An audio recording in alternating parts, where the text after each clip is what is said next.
Bakının sakit, yaşıllıqla əhatə olunan ərazisində bir çox gənc ailənin ümidi olacaq yeni tikillər ucalacaq.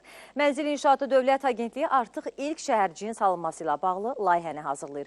Əməkdaşımız Faiq Kərimoğlu sosial evlərin tikiləcəyi ərazidən xəbər verir. İlk sosial mənzillər Yasamal rayonu xarici dairəvi yolun kənarında, məhz bu ərazidə tikiləcək. 11 hektardan çox ərazidə salınacaq şəhərciyin əsas üstünlüyü ekoloji cəhətdən təmiz ərazidə yerləşməsidir. Sosial mənzillərin tikintisi üçün ayrılan ərazidə 5 hektara yaxın yaşıllıq zonası mövcuddur. Seçilən yerin şəhərin əsas küçə və prospektlərinə yaxın olması gediş-gəlişi asanlaşdıracaq.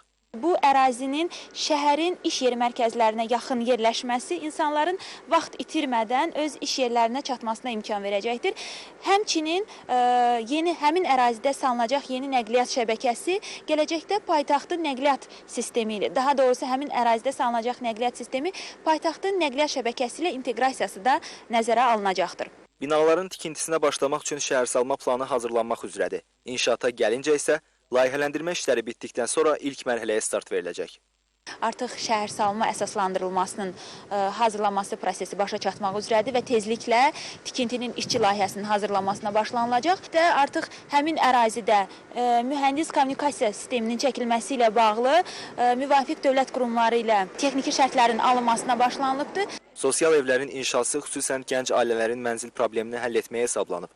İqtisadçı Əli Əhmədov deyir ki, mənzillər 3-4% kredit şərti ilə ilkin ödənişsiz verilsə, az təminatlı gənc ailələr üçün daha münasib olar. Daha güzəştli variant ola bilər ki, mənzilə köçəndən sonra ödənişinə başlansın.